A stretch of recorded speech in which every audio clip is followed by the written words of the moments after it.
우리가 창세기 3장 말씀을 계속해서 보고 있는데요. 3장은 굉장히 중요한 장입니다. 인류 최초의 범죄로 인해서 그렇게 아름답던, 화기애애하던, 정말 천국과 같던 에덴 동산에 먹구름이 드리워지게 됩니다. 여러분, 하나님은요, 처음부터 사람을요, 어떻게 창조하셨냐면 천사와 사단보다 높은 신분, 즉 하나님과 교제할 수 있고 하나님의 형상대로 그 가진 존재로 우리를 지으셨다라는 사실입니다. 우리가 어떤 천사 숭배, 천사가 대단하다, 이런 어떤 생각들을 혹시나 여러분들 가지고 있다라고 할지라도, 여러분 히브리서 1장 말씀을 보면요, 뭐라고 하고 있냐면 그 천사들은 구속받은 하나님의 아들들을 섬기기 위해서 기다리고 있다라고 말하고 있습니다. 이게 무슨 말일까요? 뭐냐면 그냥 일반적인 사람들, 일상의 사람들, 육에 속한 사람들, 이 세상의 사람들이 아니라 구속받은 사람들, 예수 그리스도를 구원자요 주인으로 고백하면서 이 땅에서 살아가지만 천상의 삶을 살아가는 사람들, 하나님의 자녀로서의 삶을 살아가는 사람들이 나타나기를 기다리고 있다는 거예요. 그리고 그들은 어떤 일을 하냐면 이 땅에서 자기를 위해서 일하는 사람들이 아닙니다. 자기의 존재, 자기의 먹거리, 자기의 문제, 자기의 당면에 있는 이 세상에 있는 문제만을 위해서 살아가는 사람들이 아니라 하나님의 뜻, 하나님의 비전, 하나님의 그 마음을 향하여 함께 움직이는 사람들이 하나님의 자녀들, 또 구속받은 사람들이라고 할 수가 있습니다. 바로 그 사람들이 무언가를 하려고 할 때, 하나님의 뜻을 이루려고 할 때, 하나님의 뜻을 가지고 어떤 영혼을 세우고 살리고 특별한 사역을 하고 특별한 일들을 하고 정말 기도하고 이 땅에서 힘들지만 어둡지만 괴롭지만 그럼에도 불구하고 이겨내서 승리하는 삶을 살아가려고 하는 그 하나님의 사람들을 기다리면서 그 사역과 그 일들 일으킴에 대해서 돕고자 기다리는 존재가 바로 천사의 존재라는 사실입니다. 여러분, 그래서요, 어떤 천사와 하나님이 인격적인 교제를 한다는 것이 아니라 성경 곳곳을 보면 어떤 내용이냐면 하나님이 인간을 창조하시고 하나님이 인간에 대한 그 많은 방식들을 보면 하나님이 우리와 얼마나 깊은 인격적인 교제를 나누고자 하는지를 우리는 성경 곳곳을 통해서 확인할 수가 있습니다. 하나님 우리를 사랑하시고요, 절대 포기하지 않는다 하시고요, 절대 버리지 않는다라고 하시고요, 로마서 8장의 말씀은 현재인이나 장래인이나 천사나 그 어떤 존재도 하나님과 우리의 사이에서 그 사랑을 끊으려고 하는 그 많은 방해 공작들이 있다 할지라도 그 모든 것들로부터 하나님과 우리의 사랑을 끊을 수 없다라고 선포하고 계십니다. 그래서 하나님은요, 우리라는 존재를 굉장히 특별하게 하나님의 형상대로 지었다라고 이야기를 하셨고, 그렇게 인간에게 가장 큰 특권인 하나님과의 교제를 할 수 있도록 그렇게 지으셨다라는 사실입니다. 하지만 처음에 말씀드렸던 것처럼 이 에덴 동산에 먹구름이 드리워졌다라는 것은 이 아담과 하의 범죄로 인해서 인류 최초의 사람들을 통해서 하나님과의 인격적인 교제가 끊어지게 됐다라는 사실입니다. 여러분, 이 에덴 동산에서 어떤 일이 있었을까요? 아담이 매일의 교제와 나눔이 끊이지 않았었을 것입니다. 정말 그곳에서 하나님과 대하고 하나님과 나누고 아담과 하와가 생겼다 할지라도 아담과 하와가 그렇게 사랑하지만 이렇게 보내주신 이 하와에 대해서도 감사하며 감격하며 감동의 물결이 있는 곳이 정말 천국이 에덴 동산이었을 것입니다. 하지만 그런 에덴 동산이 이젠 하나님의 인기척에도 자신을 드러내지 않는 수치심과 또 두려움의 공간이 되어버립니다. 그래도 하나님은 지난 시간에 어떤 것을 봤죠?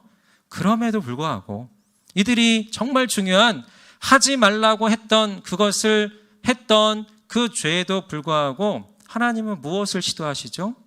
하나님은 대화를 시도하십니다.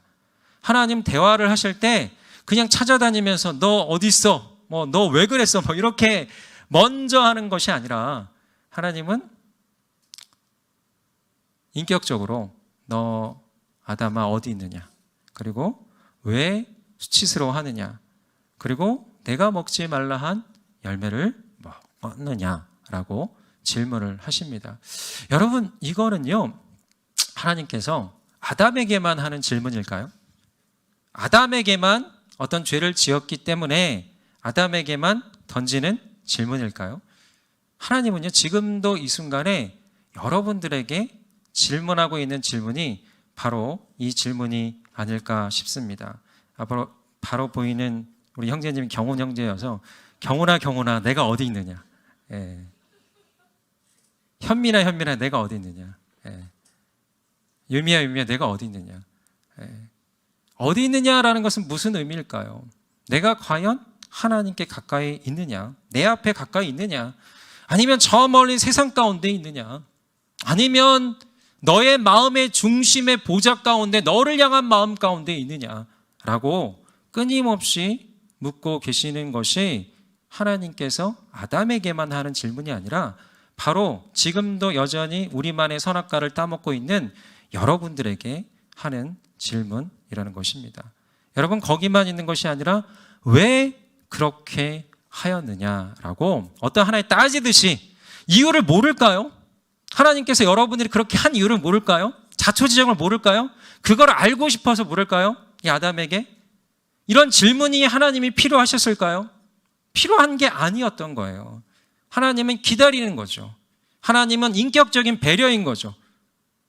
아담이 하하가 어디 있느냐라는 이 기다림의 시간, 이 간격의 시간, 그리고 이 질문하는 시간들을 통해서 아담과 하하가 하나님께 돌아오기를, 하나님께 자신의 어떤 문제에 대해서 용서를 구하기를, 어떤 숨는 게 아니라, 수치심이 아니라, 두려움이 아니라 죄 가운데 그 위대하신 자기를 창조해 주신, 하하를 보내주신, 뭔가 특별한 사랑으로 나를 지금 이렇게 대해 주신 하나님을 피하는 것이 아니라 그럼에도 불구하고 자기를 드러내서 나아오기를 바라시는 것이 우리 하나님의 마음이었고 기다림이었던 것입니다. 그래서 질문을 하고 있는 거죠.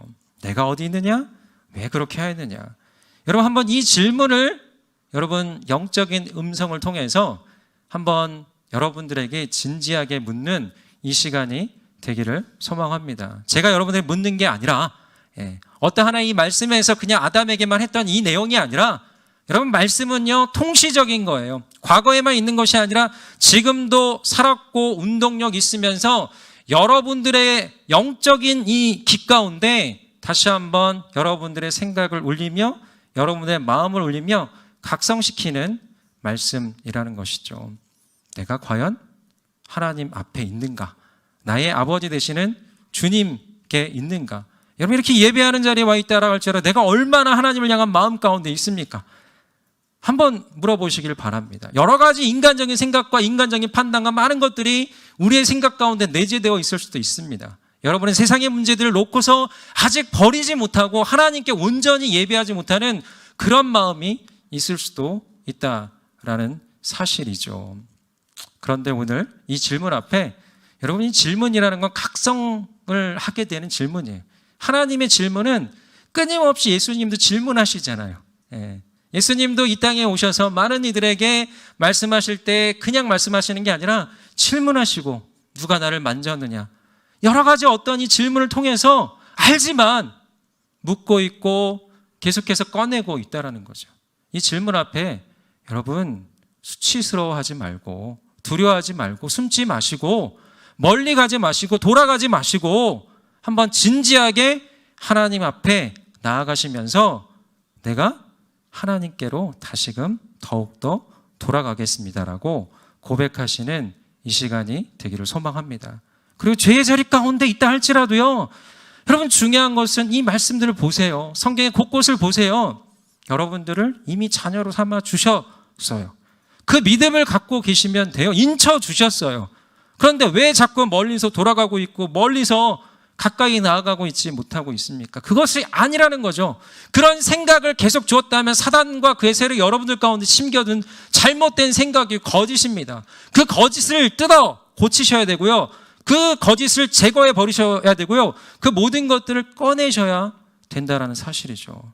그것이 아니라 그럼에도 불구하고 이 아담과 하와를 용서하시고 품으시고 또 인격적으로 대하시는 이 하나님의 그 놀라운 사랑을, 하나님의 이 성경에서 보여주시는 모습을 여러분의 삶 가운데 실제적으로 받아들이시는 이 시간이 되기를 소망합니다. 그게 복음이에요.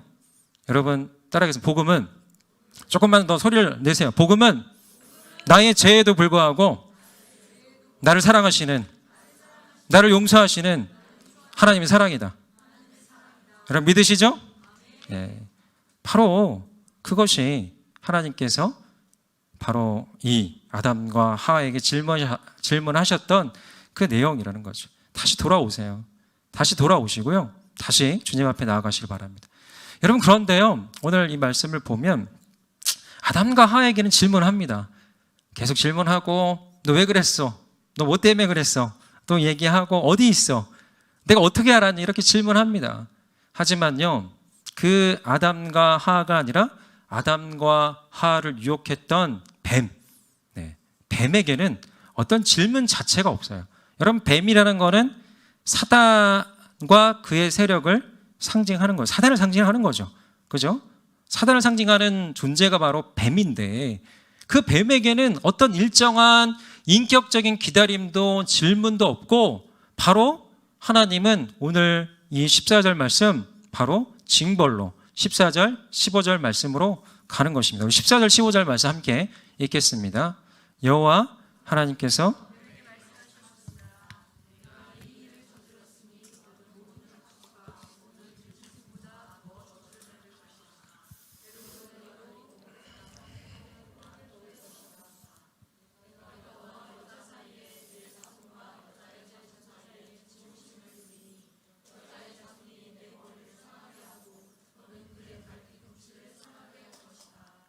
아멘. 네, 여러분 성경에서요 정말 중요한 본문이 있을 때는 여러분 밑줄을 수백 번을 치셔야 됩니다. 밑줄을 뭐 요즘에는 밑줄 치지 않죠? 성경을 갖고 다니지도 않죠? 여러분 핸드폰에 다 있기 때문에. 근데 여러분 생각 속에서 넣으셔야 된다는 거예요. 생각 속에 이 창세기 3장 15절, 창세기 3장 15절은 너무나 중요한 이치에 있는 본문이라고 여러분 생각하셔야 됩니다. 여러분 창세기는 하나님의 창조의 역사가 진행이 되고 모든 것들이 시작이 되는데 갑자기 여기서 뜬금없이 이 뱀에게, 사단에게 이렇게 얘기합니다. 뭐라고 얘기하죠? 보여주시면 여자의 후손이 내 머리를 상하게 할 것이다 라고 예언을 하고 있습니다. 여러분 이 이치가 어떤 이치? 인간이 처음 타락한 이치예요. 아담과 하와가 타락한 이 위치에서 하나님은 이 성경 저자를 통해서 이 굉장히 놀라운 복음적 메시지를 제시하고 있는 것이죠. 여러분 이 3장 15절을 굉장히 중요하게 여기면서 기억하시고요. 언제든 누군가에 대해서 말을 할 때 이 말씀을 꺼낼 수 있는 정도로 여러분들 훈련하셔야 됩니다. 여러분 여자의 후손이 누구죠? 누구죠? 딱 떠오르지 않습니까? 여러분 입으로 꺼내셔야 돼요. 알지만 대선과 충청이라서 그렇습니까? 표현을 왜 아직 저는 설교할 때 여러분들 좀 반응을 해주셨으면 좋겠어요. 힘들어요. 네.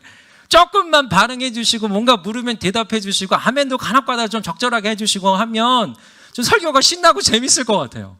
근데 너무 그냥 약간 이제 계속 뭐 관만망하듯이 그렇게 하지 마시고 다시 한번 묻게요. 여자의 후손이 누구라고요? 지금도 똑같아요. 뭐라고요? 입으로 고백하세요. 여자의 후손이 누구라고요? 예수님이에요.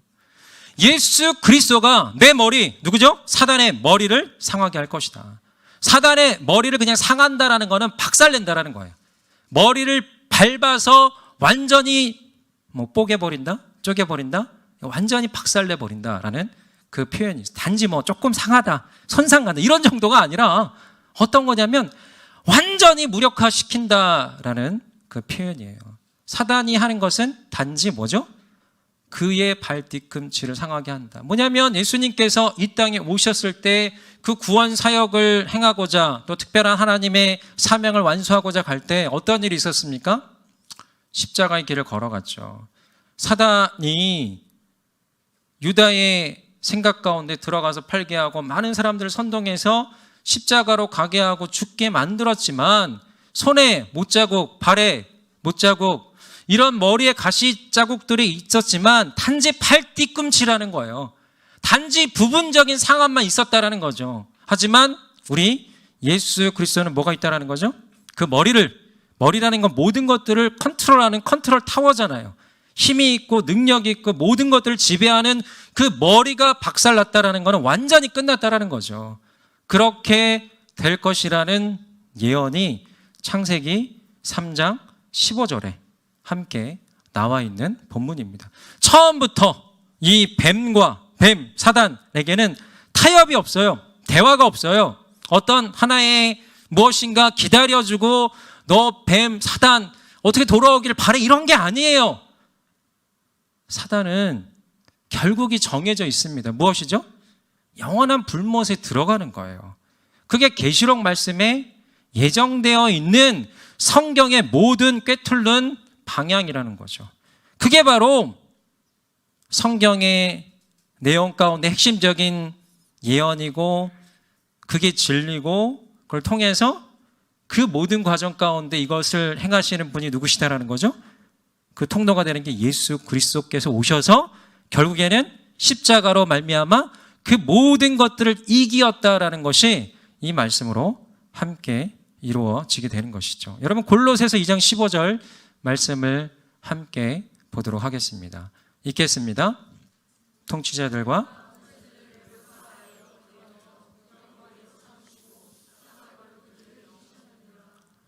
여러분 성경에서 통치자, 세상 임금, 권력자 이거를 그냥 어떤 하나의 세상의 통치자로 해석하지 마시고요. 이것은 사단을 뜻합니다. 사단과 그의 세력을 뜻합니다. 어떻게 말하죠? 사단과 그의 세력들을 무력하여서 어디에서? 십자가에서. 여러분 예수님께 마지막에 하신 이야기가 뭐죠? 십자가에서 다 이루었다. 여러분 다 이루었다를 한번 바꿔서 말하면 다 하겠습니다. 다 승리하였다. 그렇게 완전히 사단의 세력을 무력화시키면서 십자가에서 하신 일은 예수님은 힘없이 무력하게 죽은 것 같지만 그 자리에서 보여지는 영적인 환상은 뭐냐면 여러분들이 봐야 될 영적인 실체는 뭐냐면 그 모든 사단의 힘이 무력화되어서 완전히 밟아 패배하게 되었다라는 그 약속이 이 말씀이라는 사실이죠. 여러분 이게 십자가의 능력이에요. 여러분 단지 내가 십자가에서 흘리신 피, 그 피를 믿어서 예수님 믿게 되고 천국에 갔다 이게 아니라요. 십자가는 모든 것들을 상징하는 거예요. 여러분의 어둠, 여러분의 죄, 여러분의 이 세상에 있는 모든 질병, 여러 가지 문제, 두려움, 낙심, 조울증, 공황장애, 우울증, 많은 세상의 정서적인 질병에다가 여러분 두렵게 하는 모든 세력들, 상황들, 이 모든 것들을 십자가로 끌고 가면 돼요. 십자가에 대입하면 됩니다. 그것들을 다 예수님께 전가하시면서 예수님은 그것을 다 끌어안고 이 땅에서 자기의 육신이 죽으시면서 다시 한번 부활하시는 놀라운 이 여러분들이 완전히 예수님의 그 십자가에 전가를 하면 다 내어드리면 온전히 의탁하면 그리고 그분이 죽었다가 다시 사신 그 부활의 능력을 믿으면 그 모든 것들을 통해서 여러분들의 그 모든 어둠이 내적인 상처가 좌절이 낙심이 많은 문제가 완전히 새로운 영적인 지형으로 바뀌는 역사가 일어나게 된다는 거죠. 여러분 이게 십자가라는 거죠. 이게 십자가예요. 여러분 믿으십니까? 여러분 믿으십니까? 십자가를 단순하게 보지 마세요. 단지 어떤 드라큘라 귀신 하면 갑자기 타고 이런 적이 아니라 우리의 실제적인 문제, 영적인 문제. 여러분 믿는다 하지만 믿고 있나요?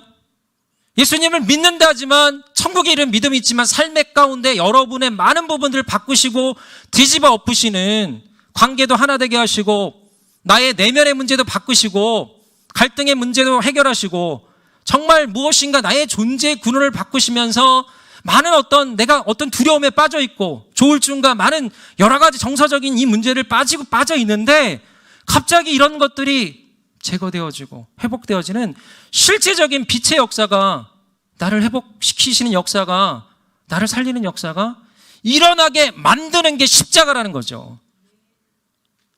이 시간 여러분 십자가의 능력으로 더욱더 덧입혀지는 이 시간이 되기를 간절히 소망합니다. 여러분 이게요 그냥 단순한 메시지가 아니라요 성경 곳곳에서 예언되어 있는 메시지입니다. 시편 110편 1절 말씀 읽겠습니다.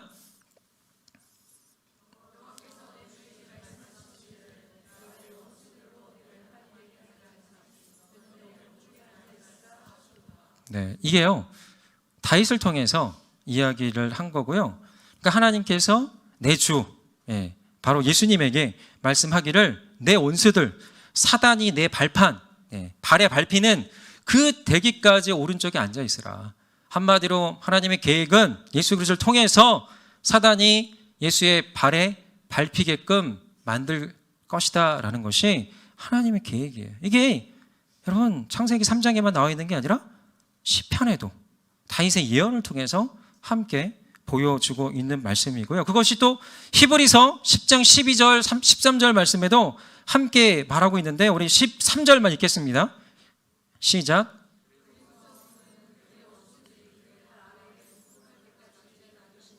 네, 12절도 읽어야겠습니다. 시작. 그러나 그리스도께서는 죄를 사하시려고 단 한 번에 영원히 유한 제사를 드리신 뒤에 하나님 오른쪽에 앉으셨습니다. 여러분 이 내용을 통해서 예수 그리스도의 발 아래 굴복하게 하신다라는 약속이 담겨 있습니다. 그런데요 여러분 중요할 건 뭐냐면 예수님의 발 아래만 있는 것이 아니라 바로 여러분의 발 아래. 우리는 누구죠? 하나님 사람들. 우리는 누구죠? 교회예요. 예수 그리스도를 통해서 바로 구원받은 하나님의 자녀. 아까 전에 말씀드렸죠? 구속받은 사람들. 천사보다 더한 존재로 계획되어서 우리는 창조된 사람들이라는 거예요.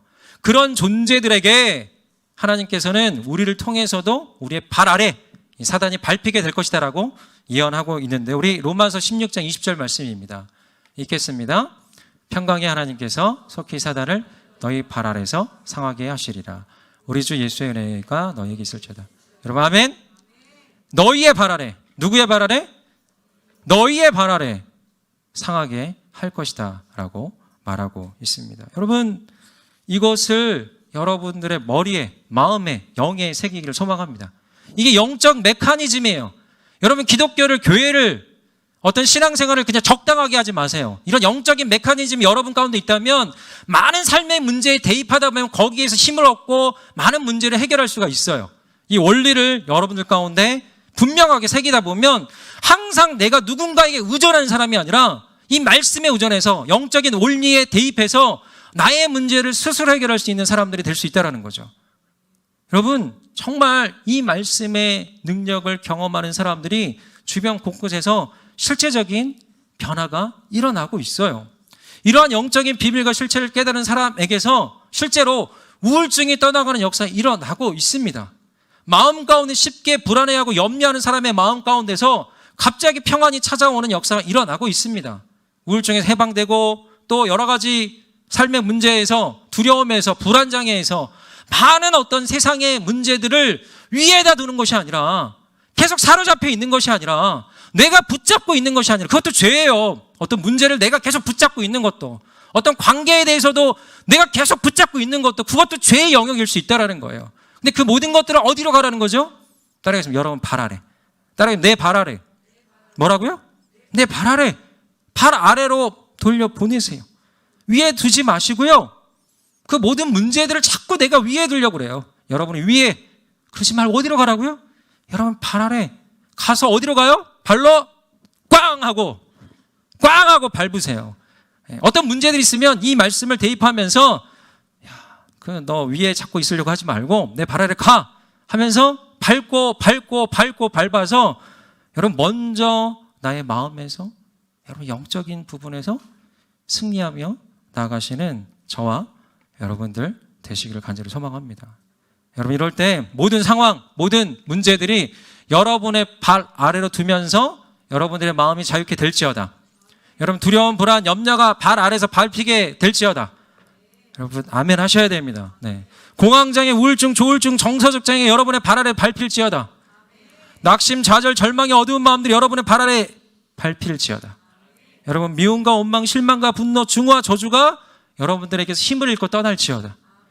여러분 진정한 자유를 경험하게 될 거라 믿습니다. 진리가 너희를 자유케 하리라. 이 말씀이 실제가 되는 거예요.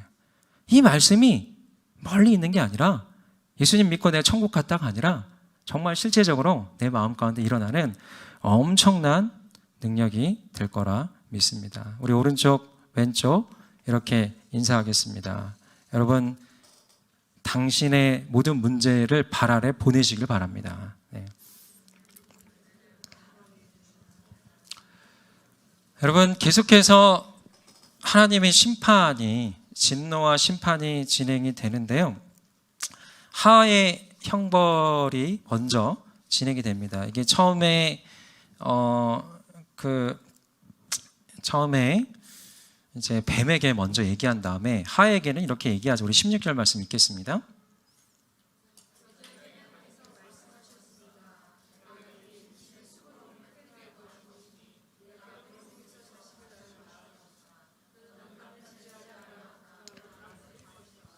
네, 이런 부분들이 어떤 분들에게는 상당히 불편하게 느껴질 수도 있는데요. 하나님께서 창조하실 때 창조의 원리와 창조의 내용입니다. 그 가운데 이런 말이 있죠. 남자는 군대를 다녀와야 남자가 되고 여자는 출산을 해야 또 여자가 된다라는 이야기가 있는데요.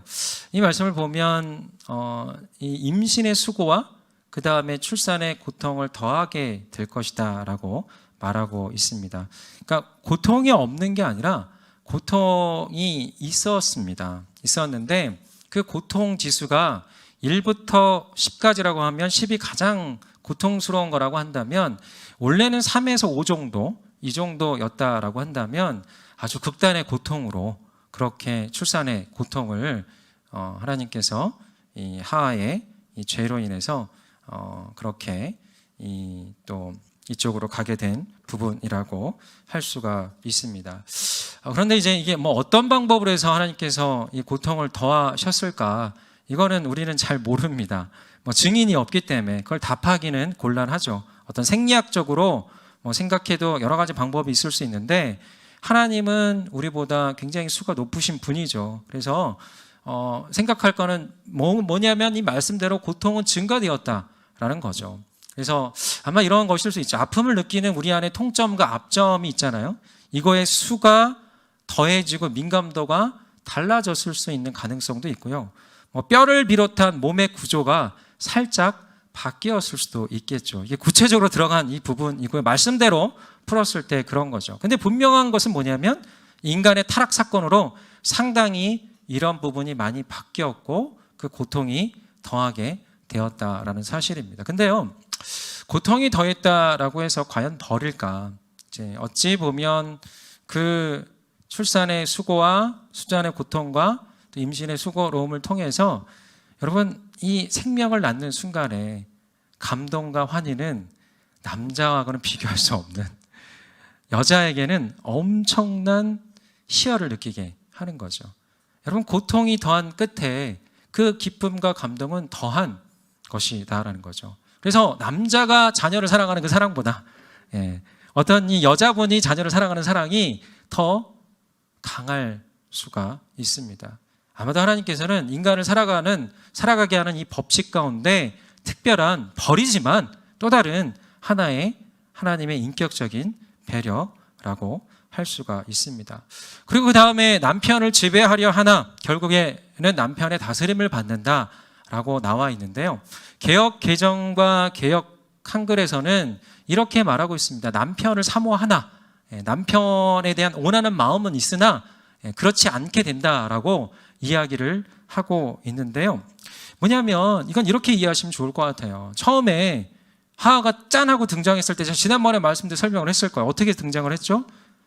하하 말고 아담은 막 열심히 노력해야 되고 막 처음에 아무도 없었어요. 근데 하하는 짠하고 등장했을 때 누가 있었어요? 아담이 등장하면서 막 엄청난 이 눈이 휘둥그레가지고 감동의 눈빛으로 뭐라고 말하죠?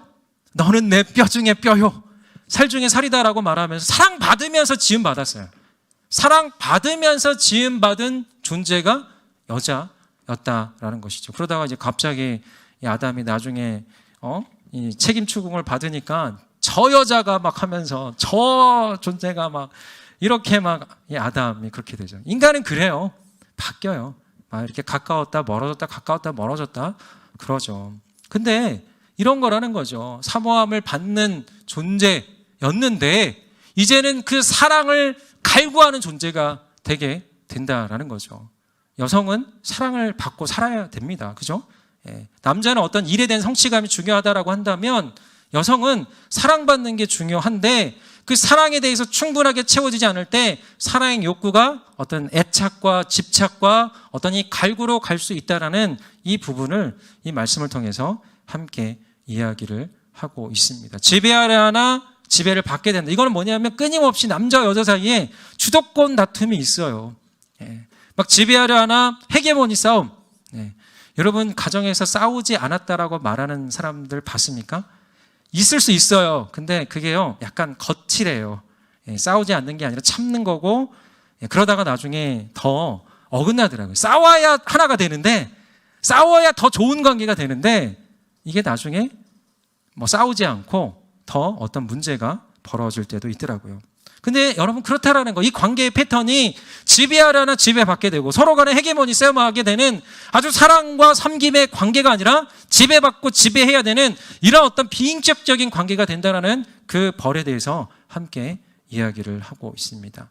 아담의 형벌은 무엇입니까? 여러분 이 말씀을 보면 수고해야 된다. 땅이 저주를 받아야 된다. 뭐냐면 그 전까지는 땅이 쉽게 소산이 나왔던 그 땅이었다라고 한다면 이 과정을 통해 땅이 저주를 받고 애를 써야 노력을 해야 이 땅에서 소산이 나오는 그 과정이 되었다라는 것입니다. 남성들은 더욱더 일에 대한 어떤 뭔가 더 집중해야 되고 일에 수고를 해야 되는 그 부분들을 더욱더 강하게 이야기하고 있는 본문이라고 할 수가 있습니다. 물론 이제 요즘에는 모두가 맞벌이고 이런 시대이기도 하지만 바로 이런 어떤 남성적인 역할에 대한 근본적인 일에 대한 성취에 대한 이 부분들을 함께 일을 하고 이야기를 하고 있습니다. 근데요, 함께 생각할 건 뭐냐면 땅이 저주를 받고 수고해야 된다라고 하지만 이거는 우리에게 어떤 하나의 영적인 원리, 삶의 원리를 알려주신 또 하나의 배려이기도 합니다. 여러분 수고하지 않고 무언가를 얻는다. 어떻게 됩니까? 그러면 사람이 망가지는 경우가 많아요. 여러분 코인을 통해서 여기서 막 수억을 벌었다 이런 분들 계십니까? 예. 로또 한번 내가 당첨된 적 있다. 2등까지 한번 당첨됐다 이런 분들 계십니까? 그럼 준비가 안 된 상황에서 갑자기 이 돈이 들어오면요, 이 돈의 노예가 되고 돈에 의해서 망가지게 되는 케이스가 많다라는 거죠. 여러분 우리가 많은 기대하고 또 이 돈에 대한 부분 간절히 갈구하는 게 있지만 결국에는 이 부분에서 우리가 쉽게 돈 버는 것이 아니라 정말 땀 흘리고 수고하고 애를 쓰고 우리의 일상을 즐기고 일상 가운데 집중하고 일상의 삶을 소중히 여기며 또 일을 최선을 다하면서 할 때 그에 대한 정당한 대가를 바라는 것이 성경적인 일에 대한 관점이고 성경적인 일의 방식이라고 할 수가 있습니다. 그 원리를 가르쳐 주시는 과정이라고 할 수가 있습니다. 혹시 여러분들 갑자기 돈을 번 사람들 있습니까? 이 원리를 다시 한번 새기시길 바랍니다. 그러면서 앞으로의 인생 가운데 그 돈을 잘 관리하시고 잘 하나님을 쓰이시면 좋을 것 같고요. 어떤 돈에 대한 부분에 대한 중요한 이 관점을 여러분들 가운데 형성해야 될 분들, 우리가 열심히 일하는 거, 열심히 내가 하고자 하는, 내가 정말 꿈꾸고 내가 기대하는 그 방향에서 최선을 다해서 집중해서 많은 돈이 있건 없건 그냥 그렇게 삶을 살아갈 때 주시면 감사하고, 많이 안 주시면 그래도 주신 거에 만족하면서 살아가는 그 성경적인 관점으로 살아가시는 저와 여러분들 되시기를 간절히 소망합니다. 우리가 마지막으로 이 내용을 주목해서 봐야 되는데요, 이 내용은 뭐냐면 하나님께서 이 어떤 하나의 징벌 가운데 특별한 일을 행하신 게 있습니다. 어떤 일이냐면 우리 이 말씀인데 21절 말씀 함께 읽겠습니다.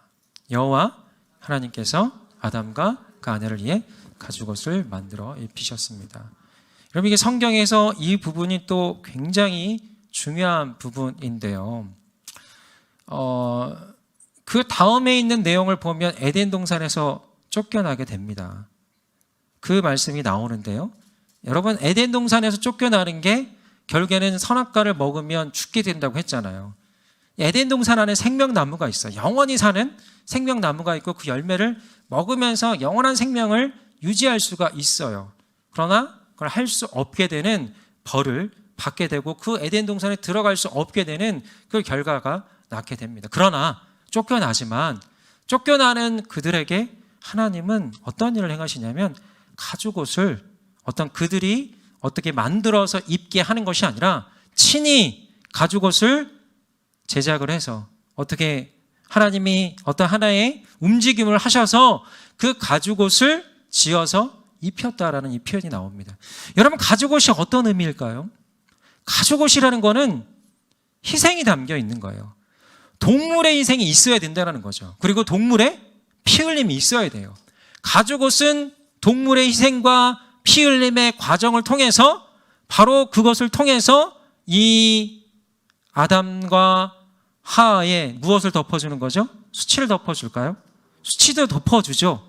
그 모든 것이 무엇이 관련되어 있냐면 죄를 가려주시는 거예요. 어둠을 덮어주시는 거예요. 수치심이라는 이 마음속의 어둠과 죄의 영역들을 덮어주는 작업이 가죽옷을 통해서 있게 되었다라는 것입니다.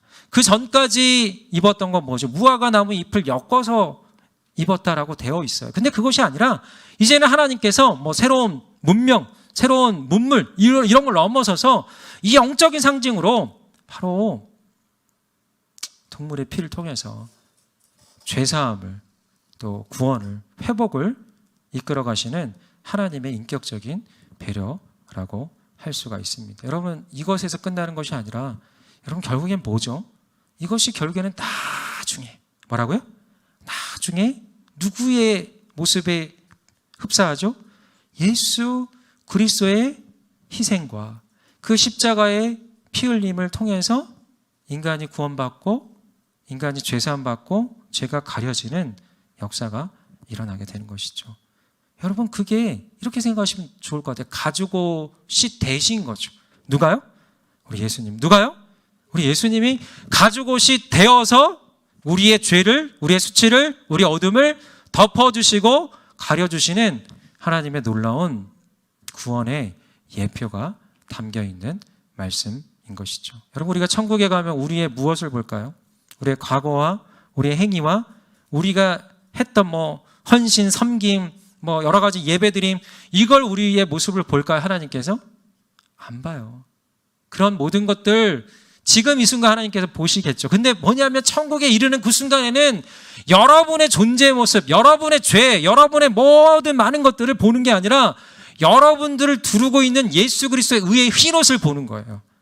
여러분들을 두르고 있는 예수 그리스도와 연합된 그 옷을 보는 거예요. 아, 그래서 너는 죄인이 아니구나. 하나님은 죄와 함께할 수 없는 존재예요. 완전히 순수하고 깨끗하고 거룩한 존재이기 때문에 티끌 같은 죄라도 허락하지 않으시는 분이시거든요. 그 하나님에게 인간이 왔다. 죄 많은 세상에 왔다. 같이 할 수 없는 거예요.